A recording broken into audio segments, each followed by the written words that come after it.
Hi, everyone, and welcome to the Monomyth Diaries, a podcast where ordinary people get to share their hero's journey. I'm Mandy. And I'm Karen, and we'll be your hosts. We'll discover powerful insights, critical moments of growth, and much more. Thanks for joining us. We all have a monomyth to share, and someone out there needs to hear it. Welcome to the Monomyth Diaries, where it's a take what you like and leave the rest podcast. Today's featured hero is Kamela, and her monomyth is a true testimony to the power of a positive mindset. We're pleased to have Kamela on as a virtual guest. Let's welcome her to the show. Kamela, welcome to the Monomyth Diaries. Thank you. We're going to start out with some monomyth story starters. They're just a series of quick questions that we're going to ask you to get you comfortable and to allow the audience to get to know you. Okay, sounds good. I'm ready. Kamela, sunrise or sunset? Ooh, sunrise. What's your favorite season? Summer. Okay, what is one superpower you wish you had? That I could be in two places at once. I like that one. Get so much done. Travel by car or by plane? Plane, always. Catching flights. Let's go. Awesome. Now, if you had to listen to the same song repeatedly for the rest of your life, what would it be? Chopin, Nocturne, E flat major. Easy. I'm not even sure what that means. Piano. Chopin, Classical music. Yes, there you go. What is your favorite holiday? The French Bastille Day. It's our Independence Day, July 15th. How do you Okay. celebrate that? Fireworks, good food, dancing, music. It's like the 4th of July, but it's our 4th of July. Yeah. What is your dream vacation? Anywhere with the beach. Yeah, so anywhere tropical. I want some palm trees, some sun. I want to the beach where you not Galveston. I want to see through the water. Yeah. The first time I ever went to the Galveston beach, I was so disappointed. Hey, we're lucky that we have something nearby, but I mean, other than that, that's about it. What is one thing most people don't know about you? I was really good at Foursquare when I was a kid. Nice. I was really good. I was everyone would line up and I'd still be there. I'm still here. My last question for you, sweet or savory? I guess I would start with savory. Sweets, you get full really fast. Fair. True. If you could relive one moment of your life, what would it be? It's hard to say.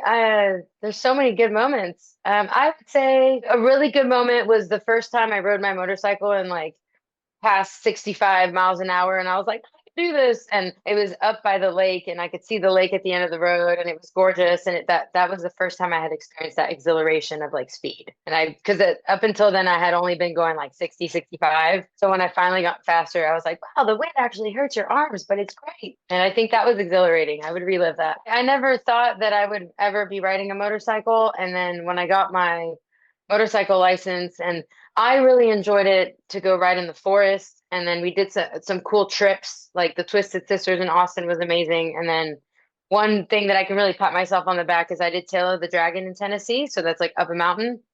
Nice. I mean, I was the one going 20 miles an hour the whole first half and barely. But on the way back, I got a feel for it and I really enjoyed it. And it was it's cool to be able to say that you did that because it's a tough ride. It's up a mountain. I don't think I realized how cool it was until I was done and I got off the bike and I was like, okay, that was awesome. All right. Well, we're going to jump in. Thanks again for being willing to share your monomyth with us. We know it takes a lot of courage and a lot of vulnerability to do something like this, so we truly appreciate your time. Yeah, it's my pleasure. I'm just happy to be here. Can you share a little bit about your childhood and what your home life was like when you were growing up? Always super fun to talk about this stuff because of the long-term perspective now that I have, right? So childhood was an absolute disaster. I was the youngest of four with two parents that just did the best that they could. However, it was very chaotic. Just not a lot of peace in the household. Just a lot of survival mode. The good thing that I really, really am so happy that my parents did is we all picked an instrument. I play the piano. My sister used to play the flute. I have a brother who played the violin, and then my older brother played the sax. And so despite all the chaos and the craziness, music brought us together. We still had some really great times. So I do remember parties at the house, and there was always music and dancing. And my dad loved to dance. My mom loves to dance. So I would say a lot of really happy moments through music, but everything else was just a mess. That's awesome. It's funny because my son's a marching band kid, and so he plays the flute. Oh, and nice. I grew up playing the piano. So that's so cool that you have these memories Yes. involving music. Yes, And and I'm it's realizing therapeutic. So, how bonding music can be. So yeah, that's yep. amazing. So Kamela, how would you describe your relationship with your mom? My relationship with my mom, that's a good one. So I am now 31 years old and I don't have any children, but I was a stepmom-ish for a while and I witnessed a lot of my clients, friends, mentors being mothers.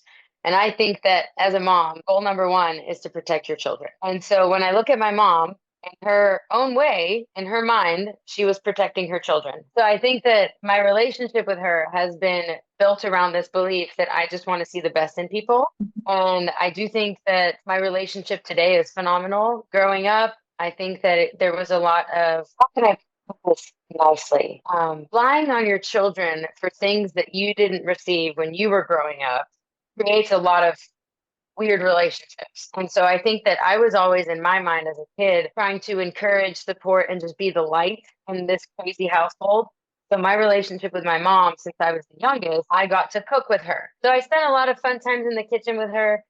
It's hard to think about my childhood now because I feel like I'm so forward thinking and forward minded. I think that because of my growth and what I want my life to look like, I've been able to kind of leak that into her life. I pick her up. I'm like, let's go do something that'll make you happy. And I don't think she ever had that. I think our relationship now is great because I'm able to kind of be like, life doesn't have to be hard and rough and negative all the time. It can also be filled with fun things to do together and joy. There's times where I can get a little defensive with her, and I've caught myself using a tone with her where I'm like, probably shouldn't speak that way to my mom. So I made this huge realization lately that it doesn't matter what you've been through with someone. From like 18 to 28, I didn't really rely on my parents very much at all. It was kind of like, okay, this is it. I'm now becoming an adult.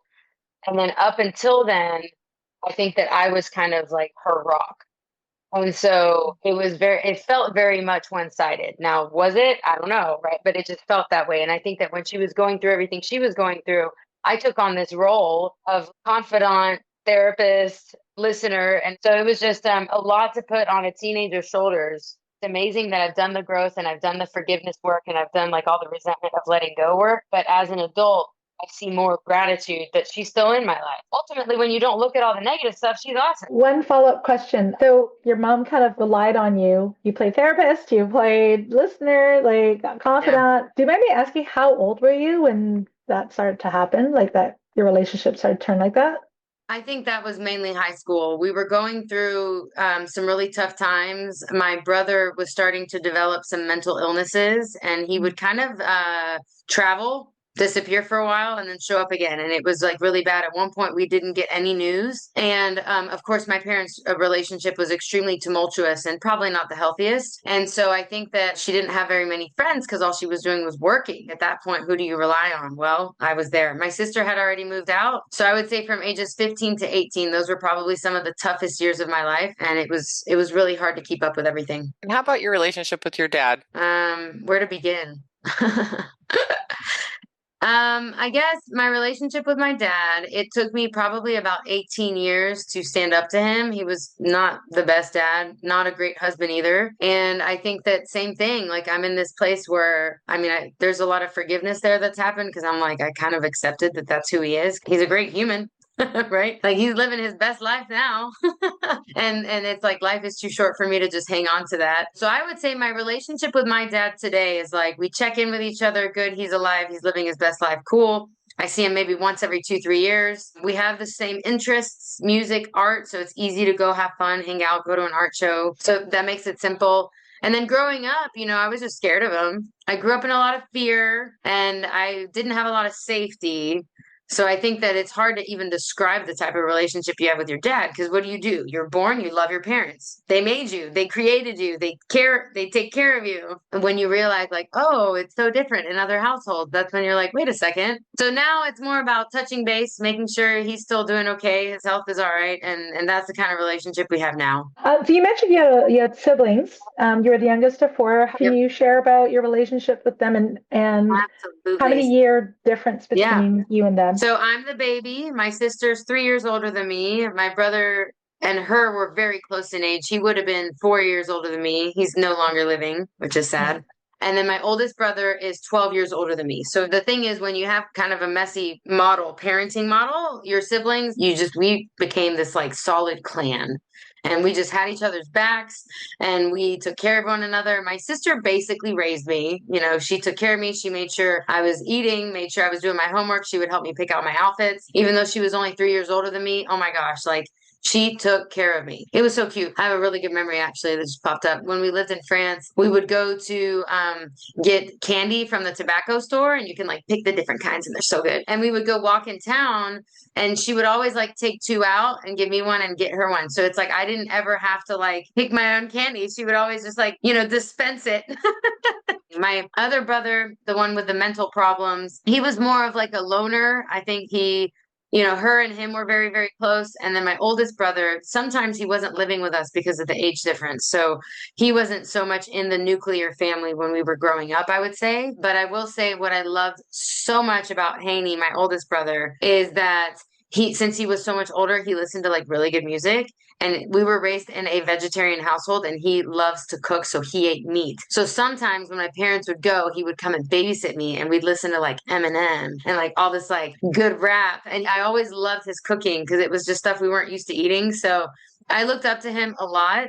And what I loved about him was that even if he lived really far away, he would drive all the way to our house, pick us up, take us to go hang out with him, then drive us back the next day. So we were all super close. Yeah, we were very, very tight. We kind of had like this like unspoken pact of like we help each other out, and we just always had each other's backs. Like my sister protected me my entire life, you know, so it creates a really solid bond. And how did you think that those early years shaped how you saw yourself and your place in the world? I think I've always had this amazing energy. Like I've always been happy and just a go-getter, and I love to laugh. I love to have a good time. And I think that even if things were messy, you know, growing up, I don't think it ever tarnished that. When I was a little girl, I used to take old business cards and credit cards, and I would wear like a pencil skirt and my mom's heels and walk around the house acting like I was a little business lady. And I was like on the phone with made up clients, like, oh, I'm sorry, I can't do 2 o'clock, but I can do this. And how about the jet? And so I walk around the house pretending like I'm like some business lady. And I never did the whole like, oh, I'm going to be married with kids. Like my sister,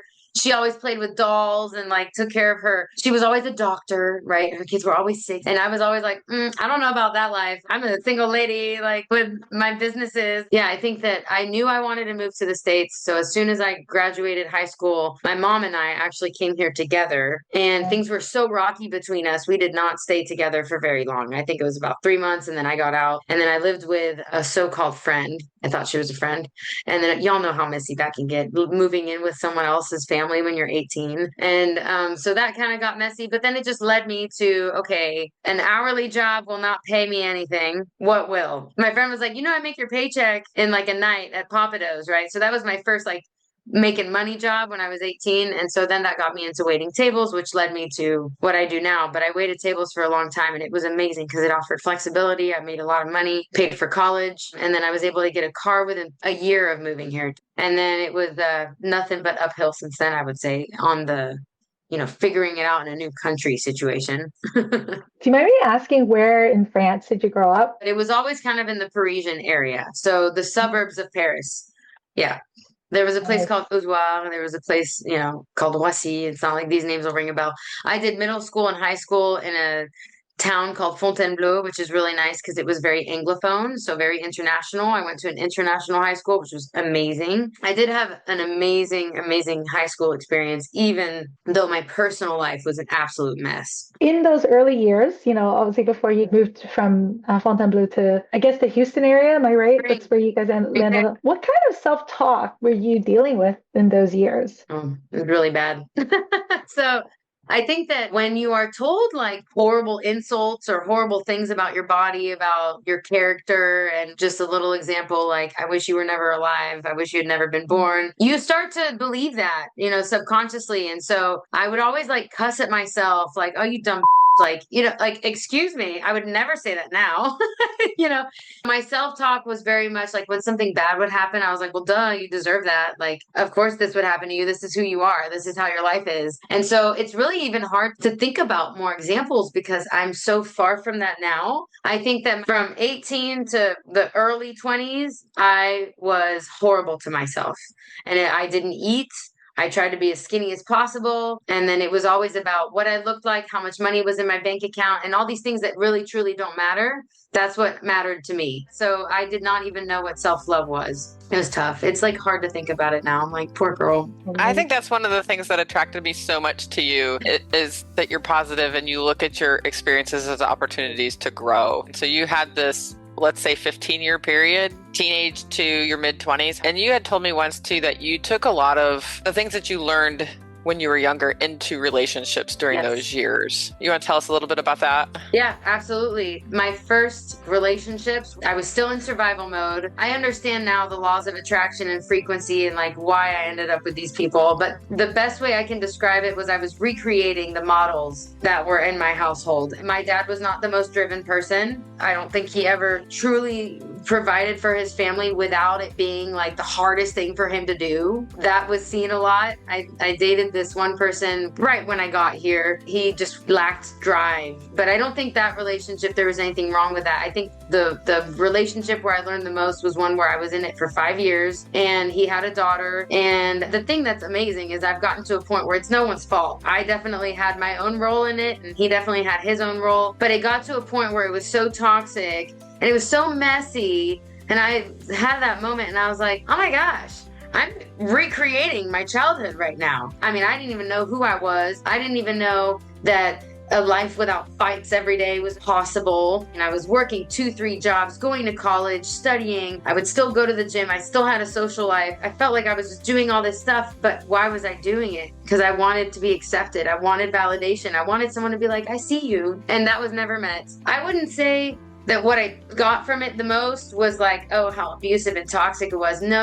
It was a realization of who I am. We knew early on we shouldn't be together. He even proposed and we were fighting the day he proposed. The day he proposed, I was texting my sister and I said, if he proposes, I am not saying yes. Then he proposes and I said yes. That shows exactly the lack of self-awareness, the lack of emotional intelligence. I was definitely recreating that tumultuous, messy, there was fights, there was miscommunications, there was control, a lot of control. The negative self-talk got even worse at that point, and I got into therapy.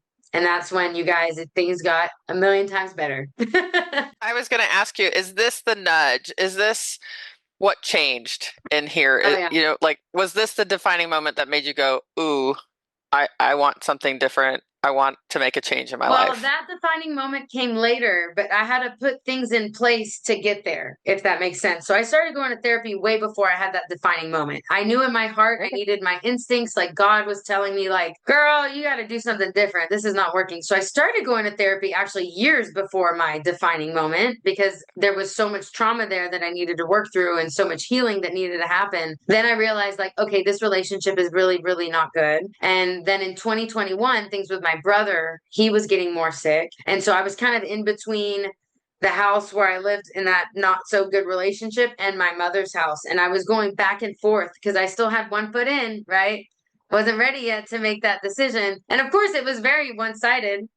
He had checked out years ago. I was still like, no, we can do this. And so I think the defining moment came way later when I turned 28 on February 28th. And that golden year for me, I was like, this is it, girl. Like, you cannot keep living your life this way. And at that point, I had been practicing positive self-talk. At that point, I had done therapy and done, the book called Significance in Him, where he talks about the whole workbook is for you to work through the fact that you're a child of God and that guilt, shame, performance-driven activity, it's all Satan's lies. And that's not what God wants for us. And it's about remembering that who cares who your parents are? You're God's child, right? And he's always had your back. And so I had that kind of aha moment where I was like, I want to believe this. This is making me feel good. And so I think that in 2021, I started kind of being there for my family a little bit more. I started taking care of my brother and stepping in a little bit more there. And then when I finally moved officially to my mom's in 2022, right before my birthday, I gave my ex the ring back. I said, I'm out. And I think that that was the defining moment. I turned 28 on the 28th and I prayed and I said, God, I need better friends. And oh, did he deliver. I think at that point, I just started being real with myself. The way that you show up is not how you feel on the inside. And you need to get those to match. And I think I see it as finding out what makes us human. and like not believing in what was told my whole life. You know, people are like, oh, you're so smart, you're so pretty. And I was like, okay, but I don't believe that. So I was like, I want to get to a place where I do believe it. I mean, we're there now. I really, really love who I am on the inside now. And I think that's why I was able to become so brave and do things like this, right? Like, cause I'm like, this is me. I was just thinking about the remark you said about like, like the upbringing you had, the parenting you had received when you were young created a lot of negative self-talk and a Oh lot of yeah. destructive tendencies. And now you're in a very different place and you're moving back home to be with your mom. How Mhm. were you feeling about that? And, as Yeah. Mandy had said, like obviously something's Yeah. changed. Yeah. Well, initially I moved back because I was really turning my life upside down. In my mind, it was temporary. I was like, I'm gonna be here for like 6 months, get my act together. Financially, I was in a horrible position. I was teaching music. You can imagine it's not the most paying, endeavor. It is very fulfilling. So I moved in with her temporarily, and then that's when everything kind of got worse with my brother. Like literally, this was the same year, you guys. I turned 28 on the 28th of February. My brother was gone by November of that same year. And so whenever that happened, I was not in the mindset to get my own place and move. And in between, I had decided to start this whole new career in finance. There's a huge gap in that year that I think we have to talk about because it's going to connect the turning 28 on the 28th to living with my mom. I started surrounding myself with older people because I just get along with older people. That's just, I've always been that way. And they were like, dude, like, you're selling yourself short doing only the piano stuff. Like, you're amazing. You have your own business, but like, you're so smart. You could literally go get a job and make so much more money. And I was like, really? Like, no way. No one's ever told me that before. They're like, yeah, you like literally paid your way through college. You like, you did it all on your own. You're capable of a lot more than you think. And it wasn't until older people who were successful making the kind of money I'm trying to make that I was like, okay, if they believe it, then I should. And so that's when I started looking for new jobs. I ended up at a financial group in October, and then my brother passed away literally a month later. And so going through that, I still live here. So, because you can imagine, like, she just lost her son. Our family, we're not like the typical systems where, like, parents are like, I got it, honey, you go grieve. I'll take care of this. I'm the parent. It was more, it fell in my lap just because of geography. I was here. And it's so funny. Bob Proctor, love him. Bob Proctor always says crisis precedes advancement. So, February 28th, turned 28, and I'm like, I want a better life. I start praying for a better life. I start surrounding myself with better people. My brother passes away, all in the midst. And so, of course, I can talk about it now, knowing that that's what was happening. At the time, it did not feel like that. And when dealing with loss is, I always tell people this, nothing prepares you for it, and you're never the same after. And so it got messy. My mom was in a totally like a state. Like, I don't even know how to describe it. She had just lost her son, and it was not like this was sudden. He has been sick for a long time. So it's a parent's worst fear that when you have someone who's mentally ill, that this happens. Her heart was never at peace with everything that was going on with my brother. Like, she's never been at peace. And I just know that. And I mean, how are you supposed to? You have a son who has so many problems. And, they were living together. That changes the energy of a home. And it got to a point where he had been off his medications for so long, he wasn't in there anymore. And so that's when I moved in and we felt unsafe. I hope that if my family members do listen to this, they should know like we really did our best because he was not himself anymore. We did not feel safe. Anyone who knows about paranoid schizophrenia will relate to this. You can see it in their eyes. They're no longer, their soul is so tormented. In 2022, he left. We did not feel safe with him in the household. So we asked him to not stay unless he was on his medications. And then the worst possible outcome happened. And my mom received a phone call. He was found with only a Bible on him. And it sucks because all of a sudden everything made sense. When God said, come on, son, it's time to go home, all of a sudden it all started making sense. So living with my mom was needed. I don't think she could have survived. And I think I needed that as well. I needed to be home. Because after grinding on my own for a decade, it was nice to like have a home and feel safe. Move on to 2023. That year was dark. We were all grieving. And then 2024 was when I started to really rise. from that darkness of losing someone. Do you mind backing up just a little bit? You briefly mentioned some of the work that you were doing. You mentioned that you're doing counseling. Yes. Do you mind telling us about some of the other tools and things that you're doing at this time to grow and be different? Like what's helping you get where you are today, this happy, positive person who can look at your past as an opportunity to grow? So therapy was great. And my priority was here. I wanted better mental health. And then I did a little bit of trauma counseling. That was a lot. That's really tough. And then after that, I started networking. So I show up to this networking event, and I've talked about this before because I think it's amazing.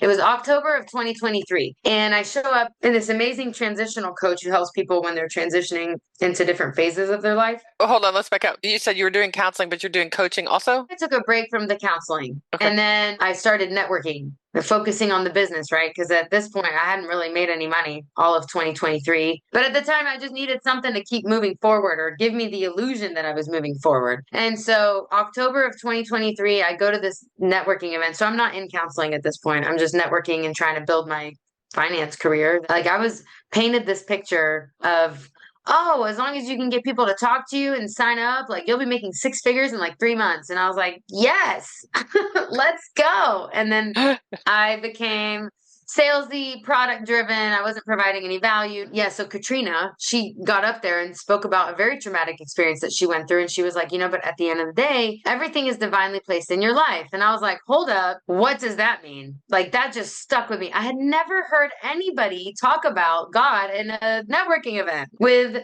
business professionals. And then my life coach got up there and did her presentation. And she said, you can go ahead and have all these thoughts. And as long as you don't believe him, you're not going anywhere. And I was like, man, that's my problem. Because I know I'm amazing. At this point, I'd built up some confidence. The positive self-talk was way better. I downloaded this app that like gives me positive manifestations all the time. So the self-talk was a lot better. And I was like, wow, I need to work with you. So many people will bend over backwards to make that possible. When they sense that there's some true fire within you, people will help you. And she worked with me. That is when the dream building came into place. And so we did vision work. I had never sat down, put a timer on, closed my eyes and envisioned what I wanted. And then I was like, wait a second, are you saying that I can accomplish what I want? That wasn't what was told in my household.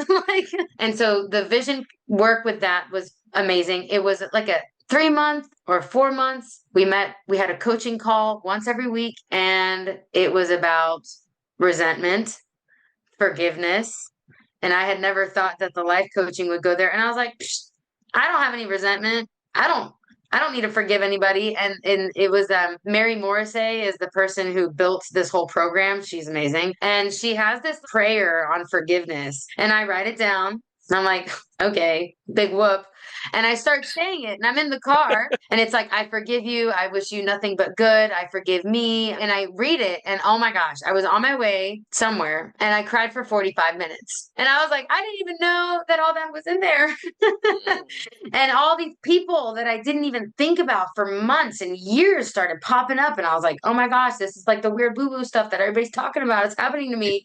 And I'm in the car, and I'm like, thank God I'm here alone, and no one's here to like see this. But it was like the childhood crying, and it was awesome. It felt so good. And so that's when I realized doing something once is not enough. And that's when the mantras, the daily exercises started happening. It was after this resentment chapter. Oh my gosh. And I was like, I was holding on to so much I didn't even know. And so that's when that ended in February of 2024. In that time, I had passed the first exam in finance that I needed in January. I had a group of friends that celebrated me. I was like, there's people that will do this. Like they surprised me. They didn't even tell me they were going to be there. They put balloons everywhere to celebrate my exam. I was like, whoa, like I used to not have friends like this. This is great. Then 2024 rolled around, and I found the company where I'm at now. And I can't even say that I found it. It was like by pure ping pong ball of God, right? And it was one of those things that was really incredible where our before last coaching session, I told Deidre, she's my life coach, she's amazing. I want to work at a firm that has good culture, good training, and I want to work with a woman. And a week later, I found this company. A lady's hiring me. They have good culture, good training. And it was one of those things like that happened in 7 days. Like if that's not God. So typically financial groups recruit you on LinkedIn or you apply. None of those things happened. That's how I know it was like divine intervention. And then I'm over here like everything is divinely placed in your life, Kamela. Like, and then it was meeting people in the wellness world. And I think, Mandy, that's where you and I really connected. I always love this saying where like when what you think, say, and do are in alignment, then you can really have true harmony and happiness in your life. And I think that was kind of my goal at that point. I got my thoughts in check. And then I was like, okay, the last step is believing it. And there was a business coach. Oh, I went to an event and I met this business coach and she just like reeked of what I wanted. She looked successful. She looked healthy, gorgeous hair, gorgeous outfit, like those power suits, man. Like any lady in a power suit, I'm like, you know what you're doing.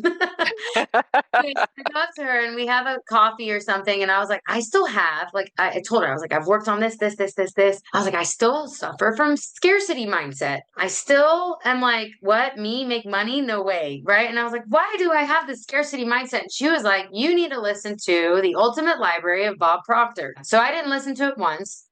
I listened to it about 5 times because I was driving to the Galleria, right? All this is going on while I started my new, position that I'm in now with an amazing firm in Houston.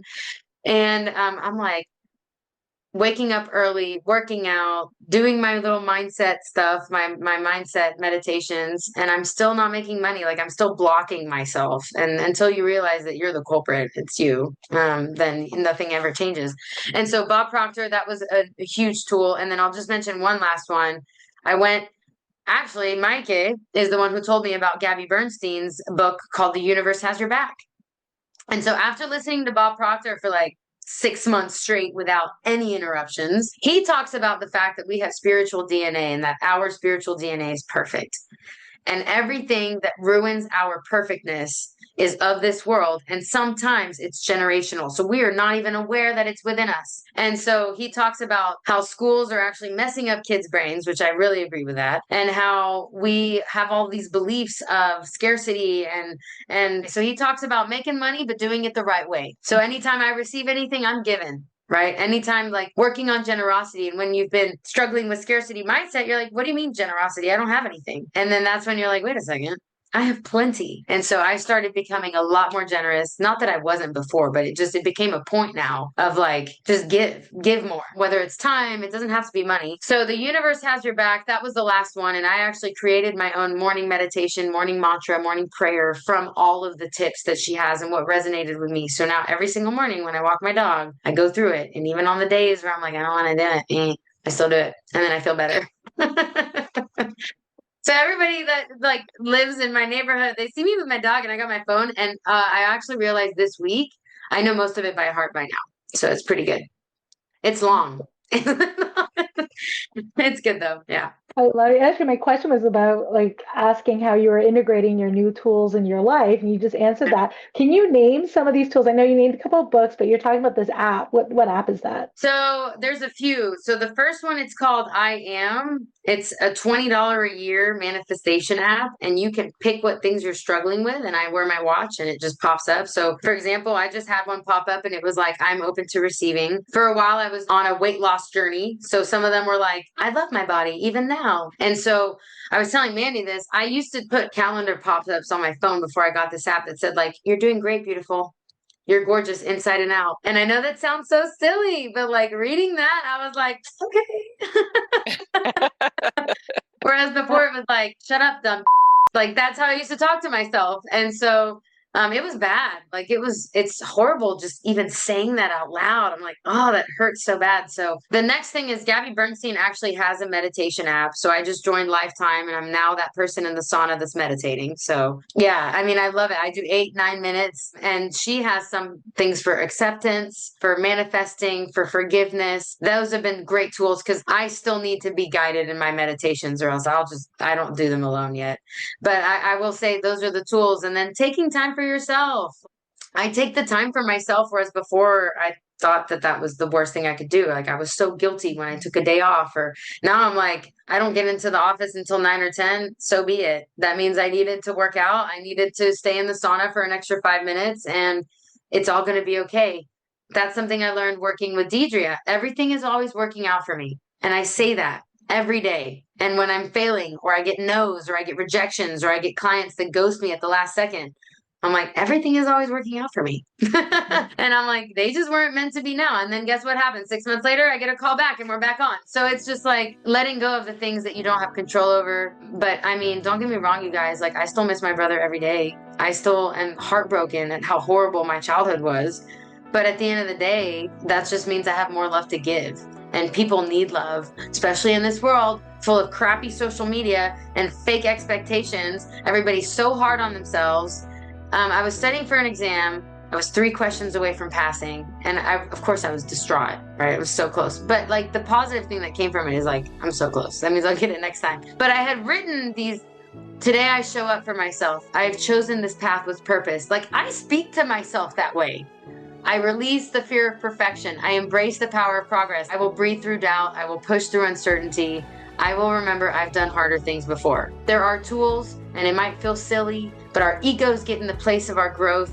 I love that you like retrained your inner voice. I kind of went on a somewhat similar journey as you. Like I remember like giving permission to myself to take care of myself first. You hear about the oxygen mask on the airplane, like you put your mask on first so you have oxygen to be able to have the energy to give and the strength to put the mask on the other person. All my life I was trained that's wrong, and to go no, that's a lie.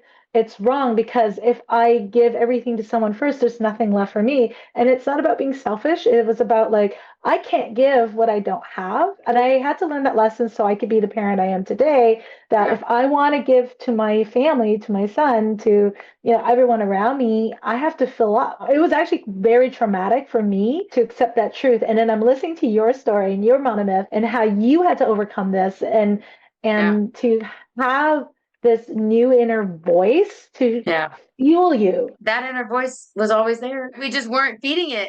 Like that's the essence of who we are, right? We were born with this inner voice.